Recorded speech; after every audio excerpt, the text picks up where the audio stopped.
When we talk about budget tablet, hindi talaga mawawala si Itel. Now imagine mo, no, below 7,000 pesos, you'll be getting a decent tablet that can game, that can let you do your PowerPoint, your spreadsheet, or your Google Documents. Pwede ka pa mag-drawing dito. And lahat naman yan, kayang-kaya nitong bagong Itel na Vista Tab 30 GT. GT meaning Game Turbo, so probably you might have an idea na pwede mag-gaming dito sa tablet na ito. And best of all, 4G connected ka na rin dito. Pag-usapan natin tong tablet na ito right after this quick intro.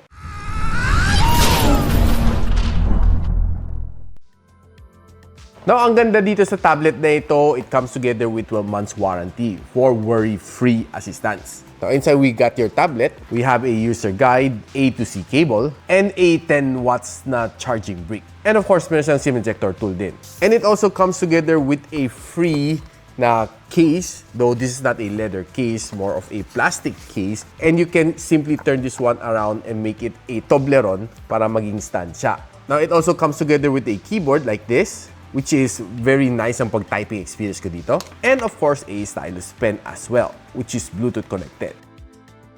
First things first, it looks very game-centric. Ito ang mga linya na to, mukhang GT talaga siya.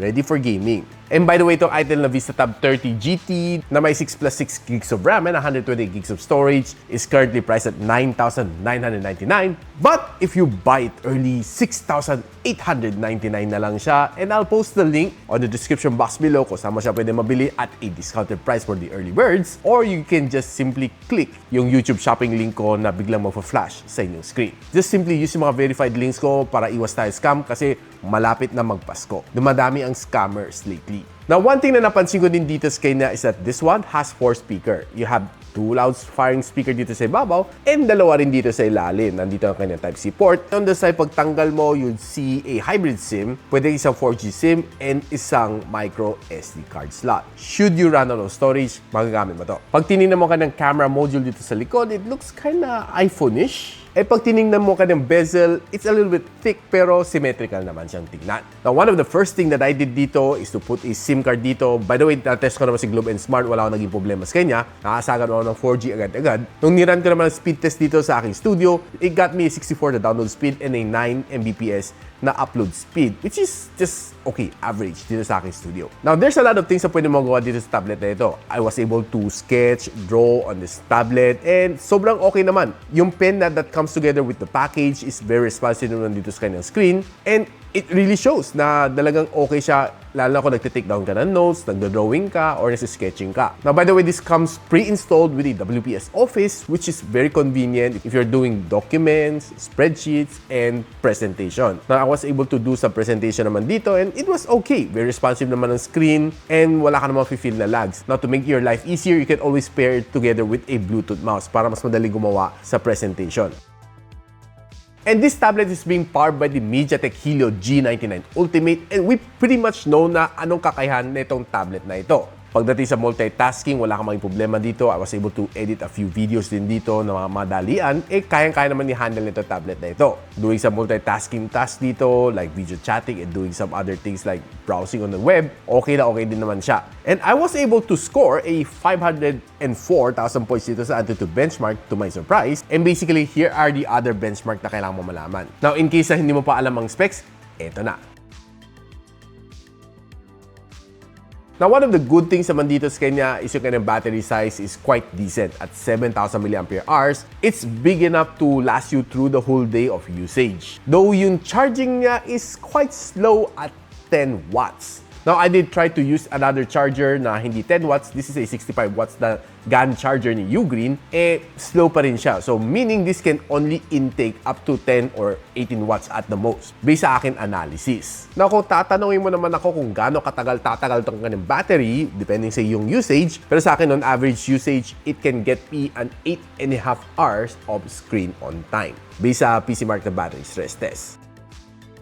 Now, itong tablet na ito has a decent display. Meron siyang 11-inch na IPS LCD display which can give you up to 90 Hz screen refresh rate. Now, if you're consuming this on social media, talagang okay na okay siya. Malaki ang screen and the browsing experience is quite good. Now, if you're browsing through mga shorts dito, talagang mag-e-enjoy ka kasi smooth na experience na dito and yung kanyang display is pretty large. Talagang mag-e-enjoy ka dito if you like large displays. Now, pagdating naman sa watching videos dito, okay na okay rin naman siya. If you're watching videos on YouTube, you can set this up to 2K na display, which is definitely good for its price point. Clear na clear naman ang video, just don't expect it to perform like an AMOLED display.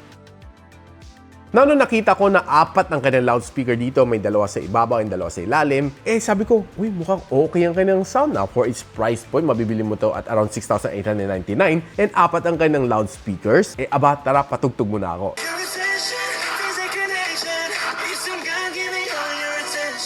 Now, honestly, medyo malakas ang kanyang sound na. For me, it's about average and maganda naman kanyang tunog, no? Hindi siya tunog lata pag sinagad-sagad mo sa kanyang maximum.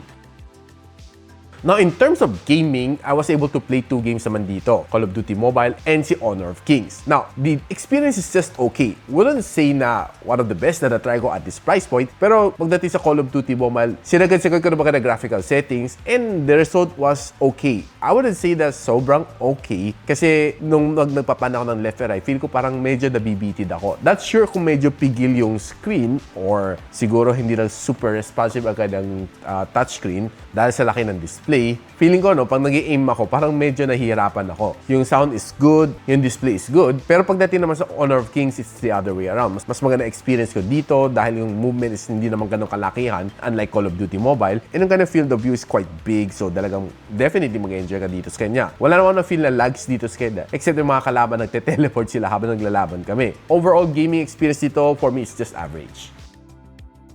Now, pag-usapan naman natin quickly ang kanyang camera, what this one can do. 8MP rear camera that can shoot you up to 2K and 30. Yung kanyang front camera is 8MP which can shoot you up to 1080p and 30. So guys, right now, let's run down some photos na nakuha ko natin dito sa Vista Tab 30 GT. Normally, I wouldn't take some photos using a tablet, pero just for demonstration purpose, para makita nyo lang yung quality ng photos na makuha nyo dito sa tablet na ito. Now, on outdoors, you'll be able to get some decent snap. I wouldn't say it's the best on a tablet. Ang mga snaps na makukuha mo dito is just decent.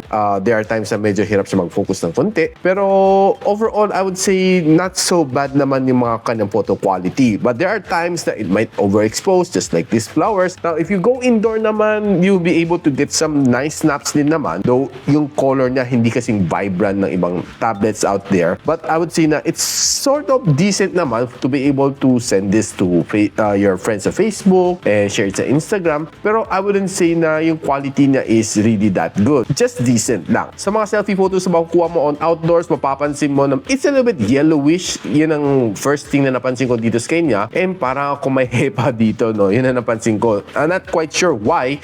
Pero pagdating naman sa indoor, hindi naman siya ganun ka yellowish. It's more balanced yung ganang color. And there are times nga medyo mas namumuti ako indoors. Pero mapapansin mo ang kanyang qualities talaga soft. Now, if you're trying to take some selfie videos while walking, hindi naman siya sobrang matagtag, no? Which is to my surprise. Pero quality isn't really that good. So if you're using the rear camera naman, mas matagtag pa nga to kaysa front-facing camera. See, the quality is so-so, shooting at 2K, pero overall, I would say na okay siya if you're using it steadily.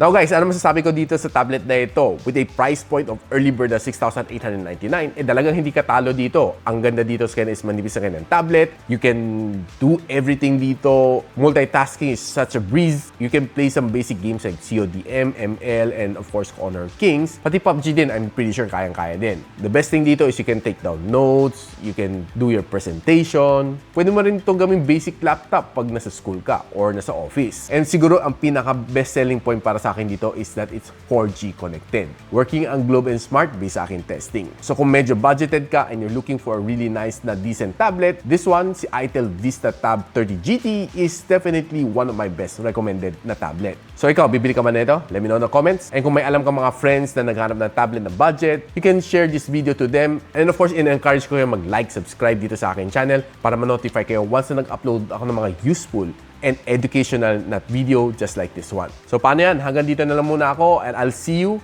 on my next video. Peace out. And so, ako para si Richmond and you're watching Gadget Sidekick. What's up? like and subscribe to my channel. Don't forget to hit that notification bell. For one of my latest uploads, click the dito. And for one of my popular uploads, click here.